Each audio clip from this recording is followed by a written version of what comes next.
dos projetos de engenharia mais ambiciosos do mundo. Uma hidrelétrica imensa, gerando mais quilowatts do que qualquer outra no planeta. Para construí-la, o curso do poderoso rio sul-americano teve de ser bloqueado. Milhares de hectares da preciosa natureza local e dezenas de milhares de lares desaparecerão em uma imensa inundação.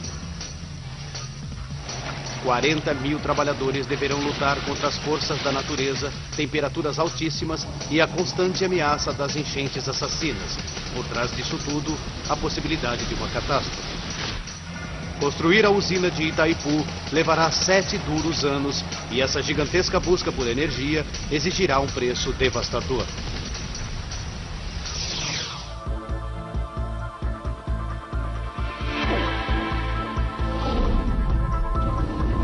Obras incríveis. Itaipu. O rio Paraná, com 4.000 quilômetros de comprimento, é o segundo maior rio da América do Sul, superado apenas pelo poderoso Amazonas. Em parte de seu curso, o Paraná marca a fronteira entre o Brasil e o Paraguai. Aqui, seu curso foi bloqueado por uma estrutura feita pelo homem, a usina de Itaipu. É a hidrelétrica mais potente do mundo. Ela gera 90 mil gigawatts todos os anos, o suficiente para alimentar a cidade de Londres por 3 anos. Com 7 quilômetros de comprimento, ela é 2,5 vezes mais longa do que a ponte americana Golden Gate. E sua altura equivale a um prédio de 65 andares. A usina sustenta um volume de água equivalente a 400 vezes o tamanho do Central Park de Nova York. Água que avança pela usina em forma de uma gigantesca cascata feita pelo homem para produzir eletricidade. Foi preciso um exército de 40 mil homens e 20 bilhões de dólares para construir essa monstruosa estrutura, quase 50 vezes o custo da hidrelétrica Hoover. O italiano Piero Sembinelli foi um dos engenheiros na construção da usina. Não imaginávamos o quanto esse projeto seria difícil. A usina está localizada em um dos locais mais remotos do mundo. Mas por que o projeto mais ambicioso do mundo de uma usina hidrelétrica foi realizado aqui?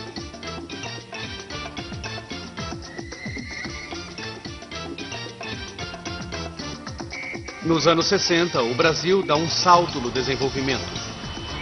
Sua economia está crescendo em cerca de 10% ao ano, mas a população está crescendo também. Já soma mais de 70 milhões de pessoas. E em 3 décadas, a população do Brasil chegará a 170 milhões e o país estará entre os 10 mais populosos do mundo. O crescimento do país criará uma necessidade urgente de energia. O governo precisa encontrar uma maneira de satisfazer essa necessidade da população futura ou enfrentar uma crise econômica. Mas como? O país não tem gás nem petróleo o suficiente para evitar uma crise de energia e não pode se dar ao luxo de gastar dinheiro em importações de combustível. Mas então, alguém teve uma ideia de gênio. Por que não usar uma vantagem natural, de graça e que tem de sobra no Brasil? Água. A incrível quantidade de 10% de toda a água doce do mundo é encontrada no Brasil. Os 40 mil quilômetros de rios do país equivalem a uma volta ao globo. Se esse vasto potencial de água pudesse ser represado pela tecnologia hidrelétrica, as exigências de energia poderiam ser cumpridas sem as custosas importações de petróleo. O Brasil está pensando grande. O governo quer que uma imensa usina supra a enorme demanda da nação por energia. Encontrar o local perfeito para uma usina tão grande assim não será fácil. O rio vai precisar ter um volume de água grande o suficiente para produzir a energia necessária, deverá fluir por bancos estreitos e seu leito deverá ser forte o suficiente para aguentar o peso enorme das paredes da usina. Esse é o local óbvio.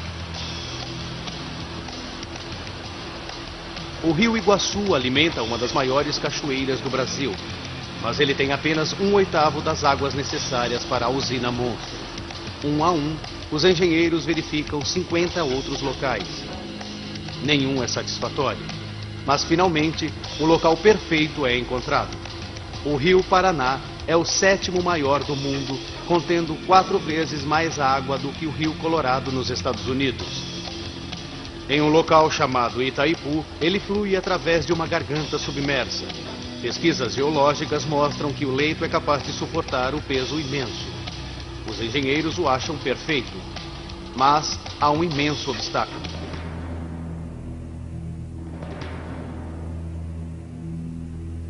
A garganta fica bem na fronteira entre o Brasil e seu antigo inimigo do século XIX, o Paraguai.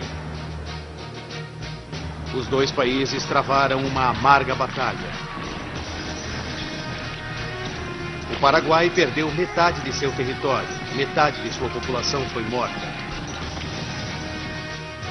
Mesmo 100 anos depois, ainda há falta de confiança entre os dois países. 1966. Complexas negociações começam entre os dois países. O projeto da usina fica suspenso por 7 anos. Mas no final, a sedução do vasto suprimento de energia prova-se irresistível. No dia 26 de abril de 1973, Brasil e Paraguai finalmente assinam um tratado. A usina de Itaipu obtém luz verde. Se tudo correr de acordo com o plano, ela irá superar alguns dos maiores projetos de usinas do mundo.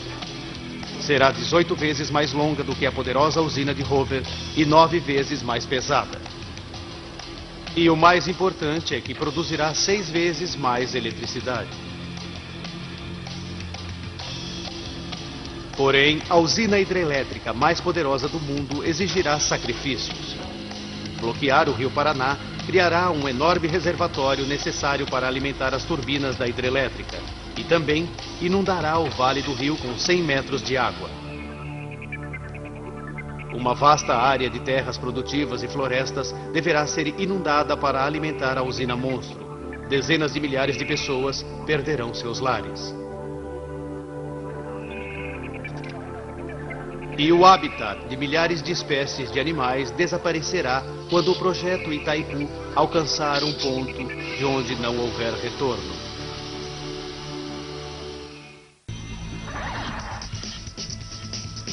Maio de 1975. Dois antigos inimigos, Brasil e Paraguai, assinam um pacto histórico. Começa a construção da maior usina hidrelétrica do mundo. Ela irá represar o poderoso rio Paraná. O objetivo? Fartura de energia para ambos os países. O orçamento de 20 bilhões de dólares foi fornecido pelo governo brasileiro e por investidores estrangeiros. Os engenheiros encontraram um lugar no rio perfeito para a construção da usina. Para construí-la, eles primeiro precisarão desviar o curso do rio Paraná, que existe há milhares de anos, e redirecioná-lo. Um canal gigante de desvio deverá ser escavado nas pedras do leito do rio. Seu objetivo é desviar temporariamente o rio do local de construção da usina. Com 2 quilômetros de comprimento e 8 metros de profundidade, será o maior canal de desvio já feito.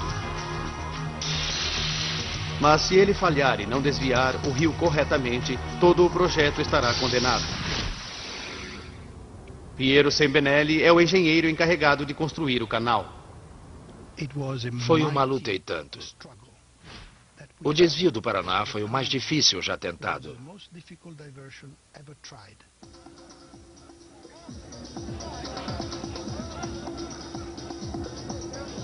2 de maio de 1975. Começa a construção de Itaipu. A primeira coisa a fazer é cavar o canal para desviar o rio. Levará 3 anos de trabalho com explosivos, cavadoras mecânicas e força total para cortar as rochas.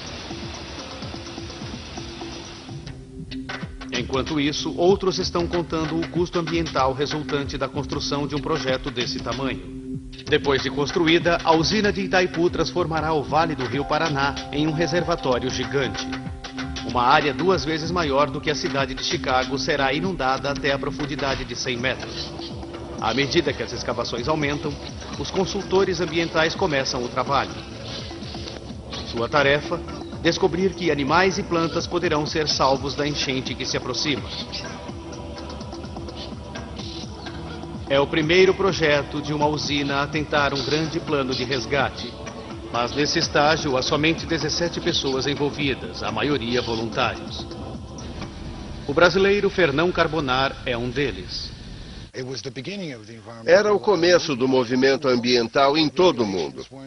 Mas as regras não eram tão estritas e nem as exigências legais tão duras quanto são hoje. É uma corrida contra o relógio. Se o plano de resgate não for completado antes de o vale ser inundado, milhares de animais morrerão. Mas o trabalho leva tempo. 24,8. A pesquisa basicamente consistiu em andar pela mata e localizar os animais, procurando sua trilha.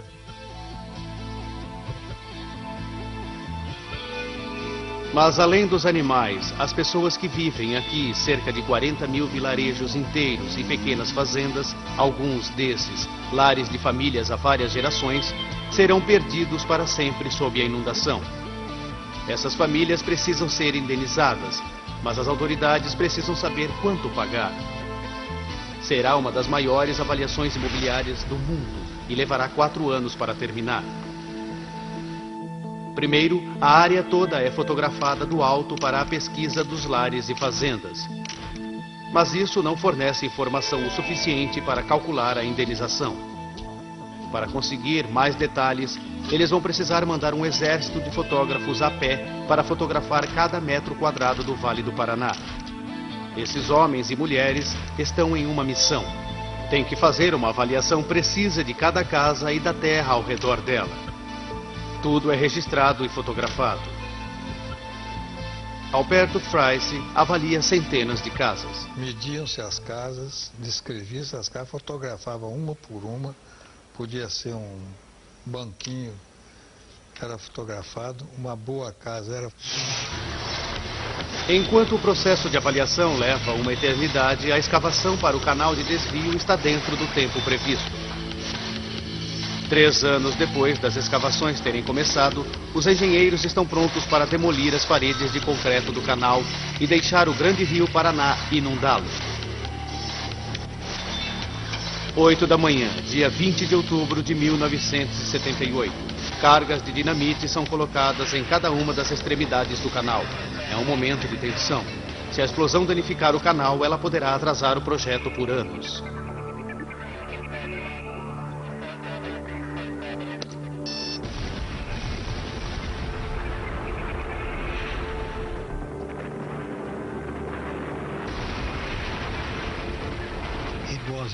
Foi um momento fantástico, incrível. A explosão parecia fogos de artifício.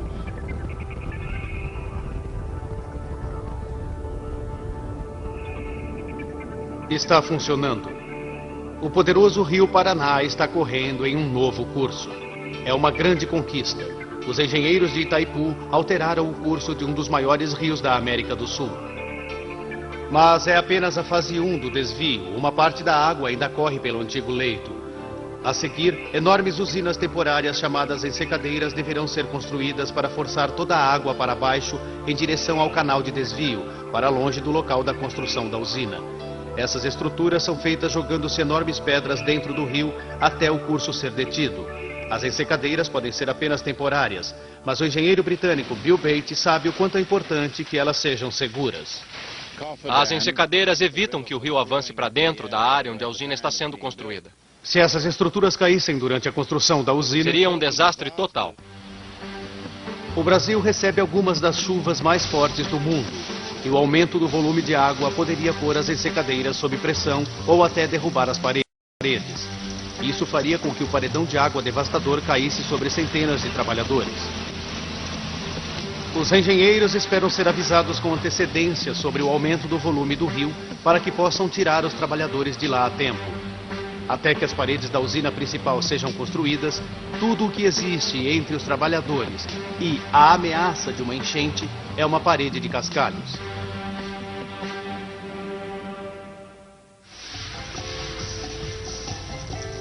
Agora que o Rio Paraná foi completamente desviado, o trabalho mais difícil, ou seja, a construção das enormes paredes da usina de Itaipu, pode começar. Uma usina hidrelétrica trabalha jogando água dentro de turbinas, fazendo-as girar a grandes velocidades para criar eletricidade. Quanto mais alta a usina, maior a queda da água e mais força é produzida. Os engenheiros de Itaipu sabem que a água na usina tem que cair de 100 metros para produzir a quantidade recorde prometida de energia. Mas o leito do rio só tem 50 metros de profundidade. A solução?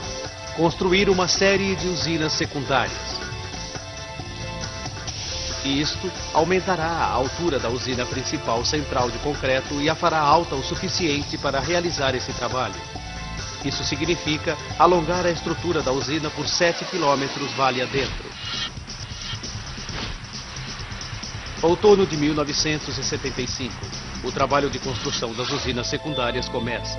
Enquanto isso, a avaliação das casas, fazendas e terras no Vale do Rio, que serão cobertos pelas águas, se completa. As autoridades brasileiras e paraguaias sabem que antes de inundar a área vão precisar comprar cerca de 8.500 casas e fazendas. O custo? $500 bilhão no dinheiro de hoje. Isso está no topo dos $20 milhões no custo da usina propriamente dita. As ofertas de indenização estão sendo apressadas. A maioria das pessoas aceitou, mas algumas apresentaram queixas legais. Porém, os engenheiros estão mais preocupados em manter a construção das usinas secundárias dentro do prazo. Eles precisam desesperadamente de mais trabalhadores, um exército deles. O Vale do Rio Paraná é pouco habitado e remoto. Uma das poucas cidades, Foz do Iguaçu, é uma cidade pequena na fronteira.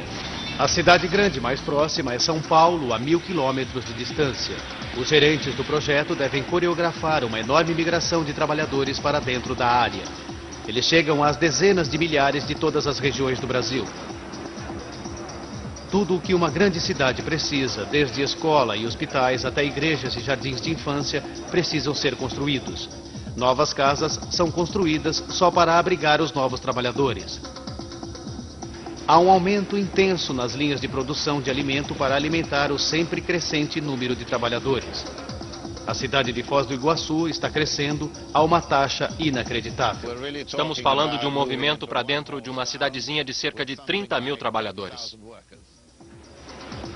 O que antes era uma cidade pequena torna-se uma cidade com um movimento inacreditável, praticamente da noite para o dia.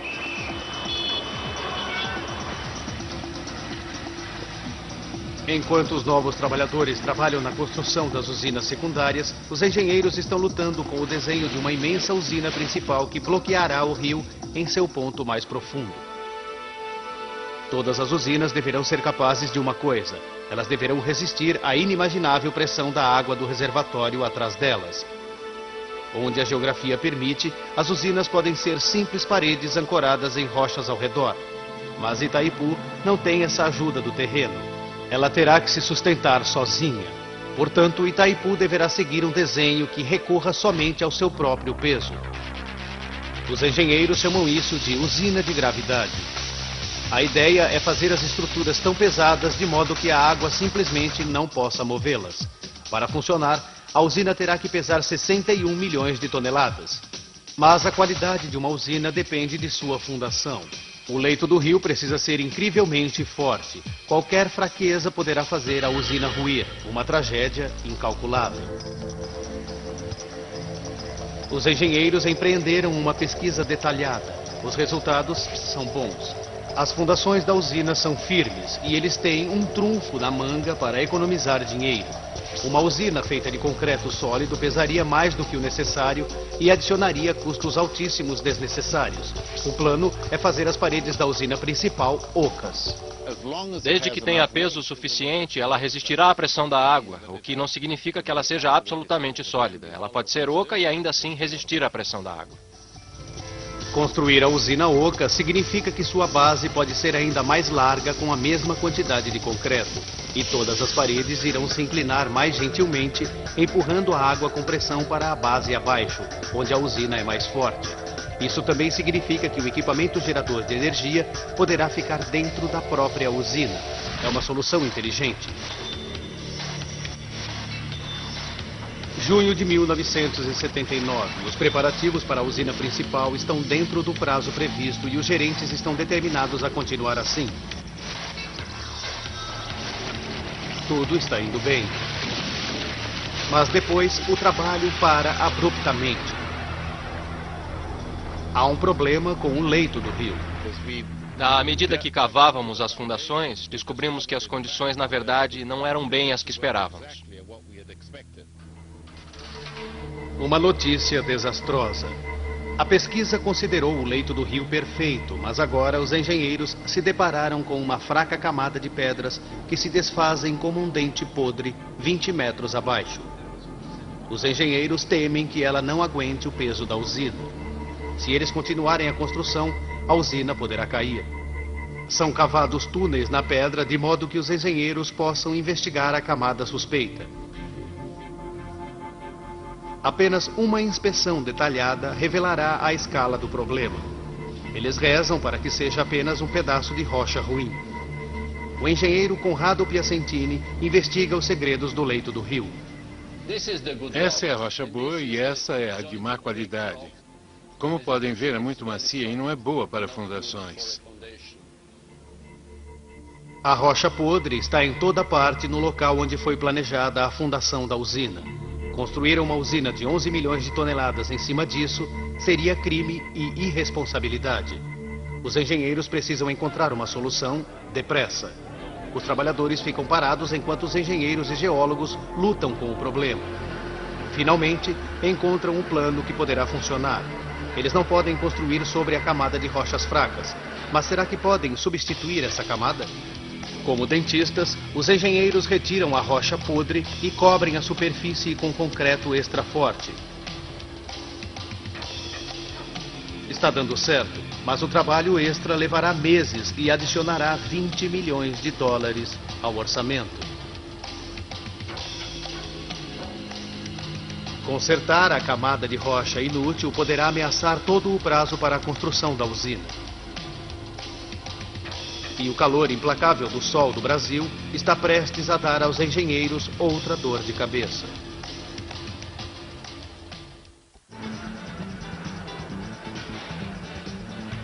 Maio de 1982. Os 40 mil homens que estão trabalhando na construção da usina de Itaipu, no coração da América do Sul, têm sido atormentados com um problema possivelmente catastrófico.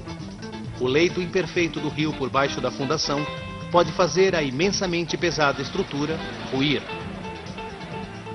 Em risco está o suprimento de energia para as futuras gerações brasileiras. Os engenheiros acharam uma solução que parece estar funcionando. Como um dente podre, a camada de pedras fracas embaixo do local da construção da usina está sendo retirada e o local está sendo preenchido com uma camada extra de concreto de modo que aguente o peso da usina. Ao mesmo tempo, o trabalho nas paredes da usina central continua. Os trabalhadores precisam construir 18 blocos de concreto, cada um deles 4 vezes a altura da Estátua da Liberdade. Cada um dos blocos será erguido separadamente. Enormes estruturas de aço são erguidas para receber o concreto e mantê-lo no lugar até que seja seco. Mas não é apenas a escala do trabalho que apresenta o maior desafio para os engenheiros. Se eles derramarem essa quantidade de concreto da maneira como sempre se faz, não vai funcionar adequadamente. Quando o concreto seca, ele reage com a água criando calor. Em blocos menores de concreto, a temperatura central resfria e assenta relativamente rápido. Mas em blocos grandes de concreto, a temperatura permanece alta por mais tempo. E à medida que a superfície resfria e estabelece uma taxa mais rápida do que aquela do centro, centenas de rachaduras podem aparecer, fatalmente enfraquecendo o concreto. Mas esse não é o único problema. A temperatura pode facilmente passar dos 40 graus centígrados. Se os enormes blocos secarem ao sol, eles alcançarão mais de 90 graus. Isso também poderia causar pontos fracos e rachaduras. Os engenheiros realizam teste após teste no concreto nessas condições para ver como ele reage às pressões extremas. Mesmo um concreto de boa qualidade tem um ponto de quebra. O concreto seco pelo sol deverá ser muito mais fraco. Eles precisam encontrar uma solução.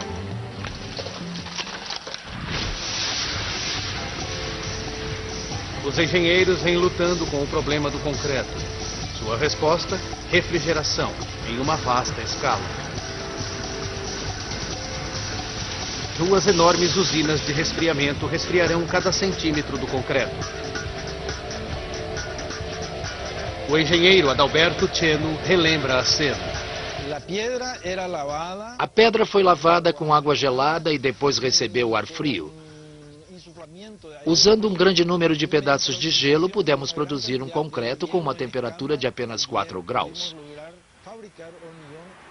E pelo fato de termos um sistema de transporte eficiente, o concreto só chegou a 7 graus quando estava sendo posto nos moldes.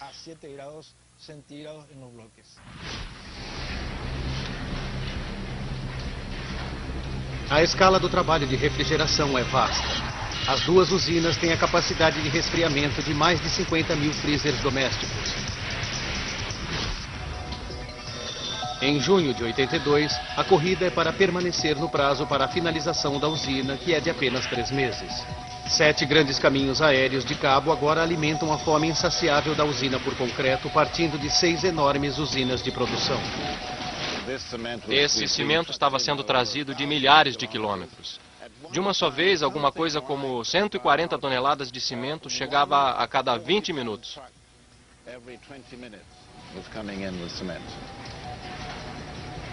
40 mil pessoas estão trabalhando a um passo equivalente ao de erguer um prédio de 20 andares a cada 55 minutos.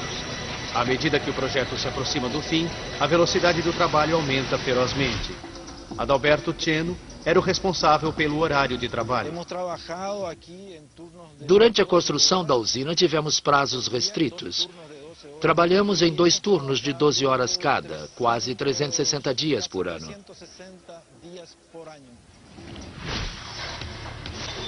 À medida que a contagem regressiva para a finalização da usina e da inundação do vale começa, os conservacionistas começam a retirar a vida selvagem do local. Eles esperam salvar 30 mil animais, recolocá-los em novas áreas ou em santuários feitos para a vida selvagem. A equipe de resgate sabe que é uma corrida contra o tempo para tentar salvar o maior número de animais possível antes da enchente. Ao mesmo tempo, a imensa tarefa de recolocar mais de 8.500 famílias está acontecendo.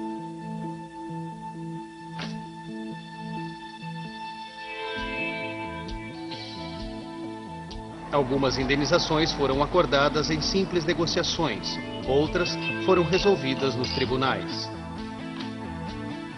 Algumas famílias receberam dinheiro, outras receberão propriedades similares e terras em outra localidade.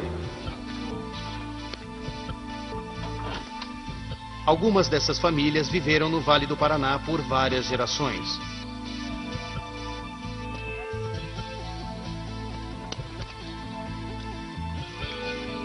Para muitas delas, será um momento devastador quando tiverem que deixar seus lares para sempre.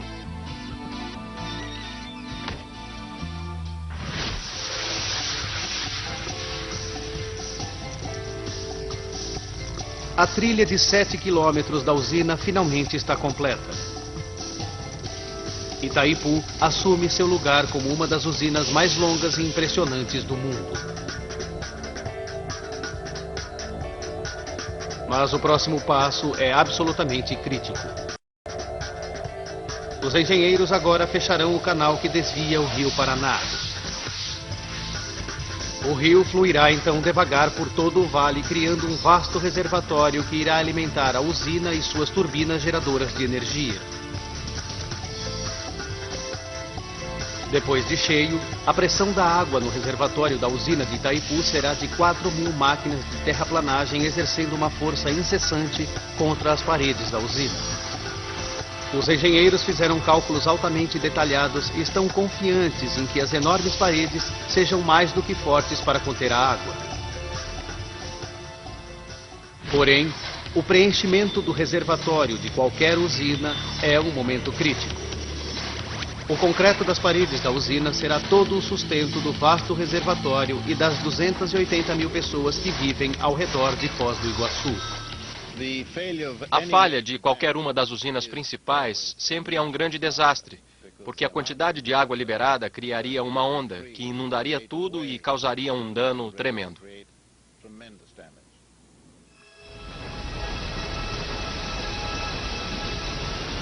Se as paredes de Itaipu ruíssem, a onda gerada seria muito maior do que a maior enchente que o Brasil já viu.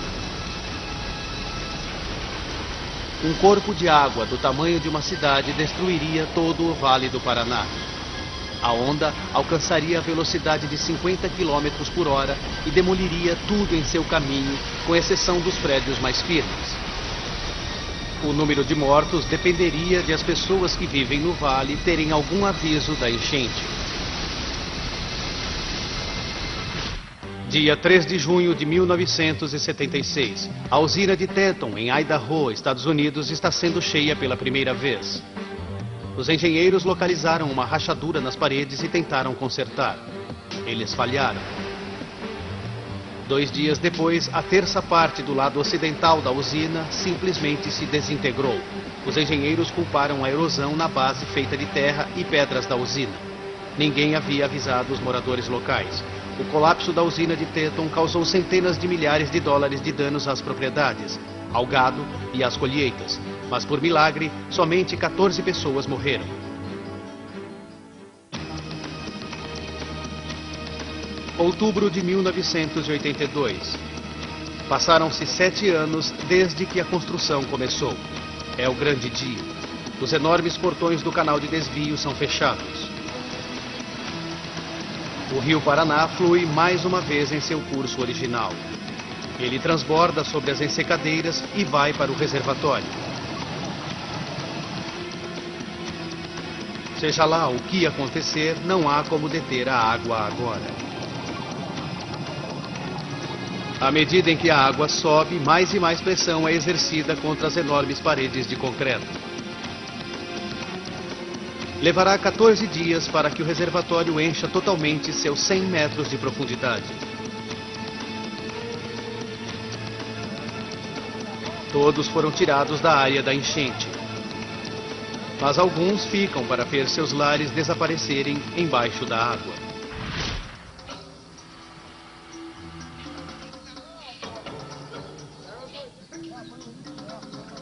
Um exército de 316 conservacionistas brasileiros e paraguaios sai para sua última missão: salvar o maior número de animais possível. À medida em que o nível da água sobe lentamente, pequenas ilhas nas terras mais altas são deixadas para trás. Elas são apenas temporárias e em algumas horas desaparecerão para sempre. Por enquanto, elas fornecem um último e desesperado refúgio para animais assustados. Fernão Carbonari e sua equipe de resgate, como um Noé dos dias modernos em pequenas arcas, tentam salvar o maior número de animais possível antes que seja tarde demais. A gente via animais venenosos de pertinho. Pegamos várias cobras peçonhentas pela cauda. Logo, os animais só tinham o topo das árvores como abrigo. E há perigos para a equipe de resgate também. A água estava alta, então dá para imaginar a gente se aproximando de barco perto do topo de uma árvore. A gente nem sabia o que esperar. Às vezes víamos a 20, 30 centímetros uma cascavel ou outro animal venenoso qualquer. Mas fora todos esses perigos, a equipe de resgate ainda tem que evitar ferimentos sérios. Por dias, o resgate progride enquanto a água continua a subir. Dentro de 2 semanas, uma vasta região do Vale do Paraná estará perdida para sempre. O reservatório de Itaipu agora vai até onde a vista alcança. As paredes gigantes da usina estão suportando a água, mas agora os engenheiros precisam evitar que ela suba mais. Se a água ultrapassar o topo da usina, as paredes poderão enfraquecer e até começar a rachar, com consequências possivelmente catastróficas. Os engenheiros têm um trunfo sob a manga. Uma crucial rota de escape, chamada vertedouro, foi construída na borda da usina. É como se fosse uma versão gigante de uma banheira transbordando. Quando a água fica muito alta, ela é drenada, causando uma inundação. A grande diferença é, esse transbordamento deverá aguentar 64 milhões de litros de água por segundo. Se for mal desenhada, a força da água poderá danificá-la, causando um atraso de anos ao projeto. Mas não haverá provas. A primeira vez que o vertedouro for usado, será para valer. Outubro de 1982, uma multidão entusiasmada e a imprensa do mundo todo juntam-se para assistir ao grande evento. Os engenheiros se preparam para levantar os portões e abrir os vertedouros pela primeira vez. A água começa a cair devagar. Logo se tornará uma torrente. Está funcionando. O vertedouro está dando certo. Está controlando uma cascata 22 vezes maior do que a Niagara Falls. Agora o Brasil é dono da maior queda d'água do mundo feita pelo homem. O engenheiro Adalberto Cheno testemunhou este momento. Foi um espetáculo inesquecível e permanecerá na minha memória para sempre.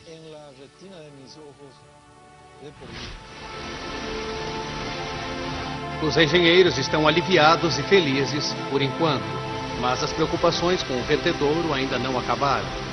O vertedouro está conseguindo lidar com o volume de água, mas eles sabem que toda aquela água forçando a parte de baixo poderá afetar a usina propriamente dita.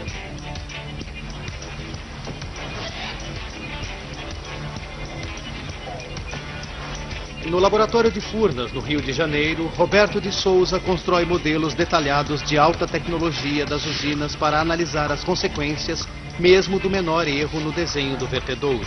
Mesmo no modelo reduzido, tá? A gente faz um estudo muito detalhado, tá?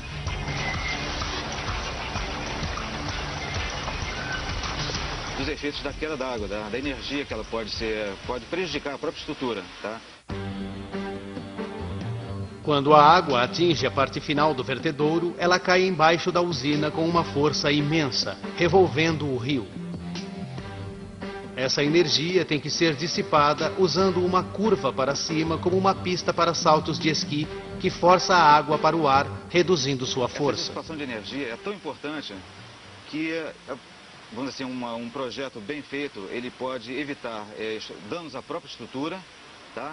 Como ao terreno ajusante. Os engenheiros recorrem a modelos de escala para conseguir um ângulo exato, como em uma pista para saltos com esqui. Mas se eles calcularem mal, a água voltará por cima de si mesma e poderá danificar seriamente o leito do rio. E se o processo continuar por anos, ele poderá causar uma erosão na fundação da usina. Os engenheiros de Itaipu calcularam que haverá alguma erosão, mas não o suficiente para causar danos sérios. Tudo o que eles podem fazer por enquanto é continuar verificando o leito do rio e ter esperanças. Se der alguma coisa errada, a estrutura da usina em si poderá estar em perigo.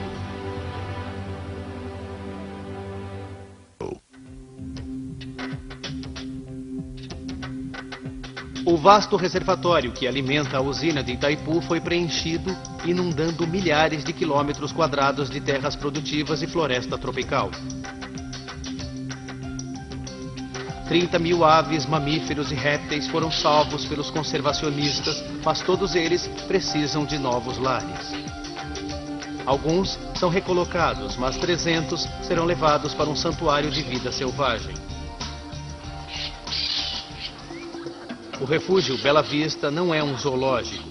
As espécies ameaçadas que foram salvas se reproduzirão aqui e acabarão voltando para a natureza um dia. Bela Vista é também um dos primeiros centros voltados para educar os habitantes locais sobre a vida selvagem que existe perto deles. 700 quilômetros quadrados de floresta são perdidos na inundação do vale. Mas milhares de novas árvores são plantadas ao redor da borda do reservatório. Um programa de conservação como o feito em Itaipu parece básico, julgando-se por padrões modernos. Mas nos anos 80 ele representa uma atitude tanto para minimizar os danos causados pelas usinas de larga escala. Nos 9 anos seguintes, a finalização de Itaipu se desenrola. Com o término das paredes da usina, começa o trabalho da usina geradora de energia. 18 tubos gigantes para afunilar a passagem da água por turbinas, cada um da altura de um prédio de 30 andares, são construídos. As turbinas pesam 800 toneladas, peso de 2 juncos. Elas são tão grandes que foi preciso construir veículos especiais para transportá-las. No coração de cada turbina ficam rotores. Eles irão girar ímãs dentro de uma mola de cobre para produzir eletricidade. Embora os rotores tenham mais de 16 metros de uma ponta a outra, eles têm de ser instalados precisamente, não desprezando nem o espaço de 1/10 de milímetro.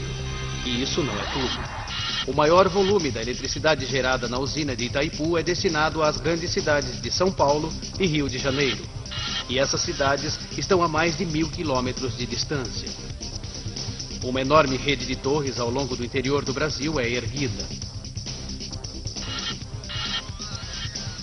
Os fios que ligam as torres da usina são longos o suficiente para dar a volta no planeta 1,5 vezes.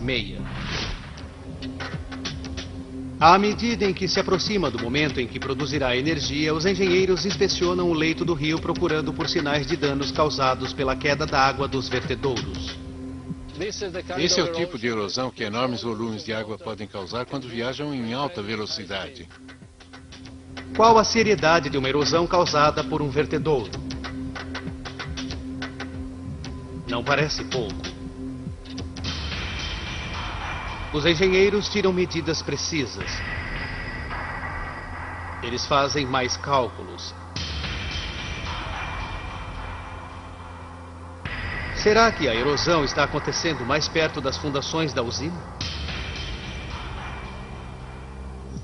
Para seu grande alívio, os engenheiros descobrem que sua previsão original está certa. A erosão não está aumentando. As fundações da usina estão seguras.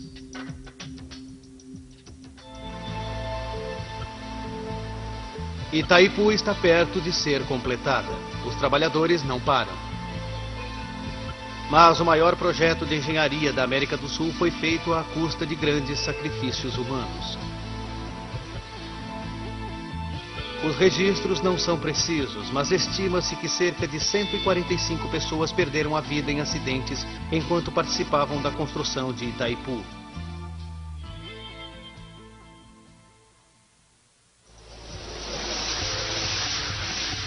Maio de 1984. E Itaipu está prestes a conseguir seu objetivo e produzir eletricidade pela primeira vez.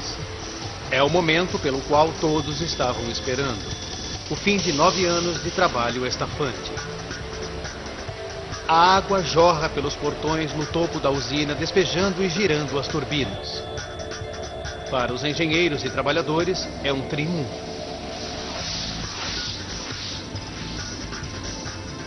Uma a uma, todas as turbinas geram vida e em abril de 1991, Itaipu se torna a usina hidrelétrica mais poderosa do planeta, gerando eletricidade o suficiente para iluminar até 120 milhões de lâmpadas.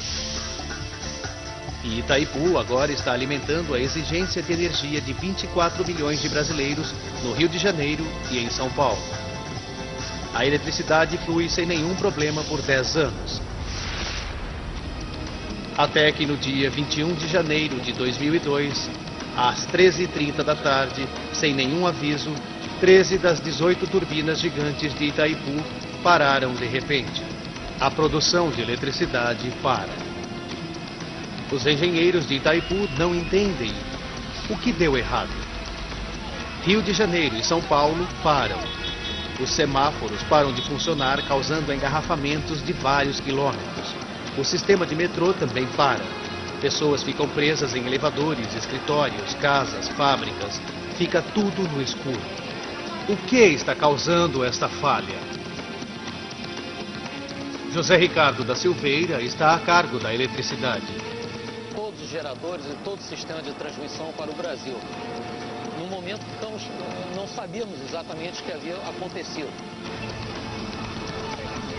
Depois de várias investigações, os engenheiros elétricos finalmente descobriram o problema. Uma torre havia caído. O sistema de transmissão não pôde aguentar o nível de energia que Itaipu estava gerando. Ele afetou a estrutura que desliga o sistema que gera energia na poderosa usina. O resultado disso? 12 bilhões de dólares são gastos para melhorar o sistema de transmissão e evitar futuros blackouts. As cidades brasileiras, em apenas uma tarde, tomam conhecimento de como dependem da eletricidade de Itaipu. 20 anos se passaram e Itaipu permanece uma conquista extraordinária. E foi recentemente votada pelos engenheiros como uma das 7 maravilhas do mundo moderno. Hoje, 90% da energia do Brasil são gerados por usinas hidrelétricas. Usinas como essa ajudaram as cidades e indústrias brasileiras a crescer e levar eletricidade para pessoas que vivem em áreas remotas do país. Mas a total confiança no poder da água teve um preço. Nos últimos anos, a menor quantidade de chuva reduziu o poder das usinas, forçando cortes e racionamentos de energia. E em todo o mundo, há uma crescente consciência da ameaça ambiental que as usinas hidrelétricas podem causar. Em Itaipu, árvores mortas servem como um forte lembrete de que o vale se foi para sempre. E esse foi o enorme preço que os brasileiros pagaram por sua busca pelo poder.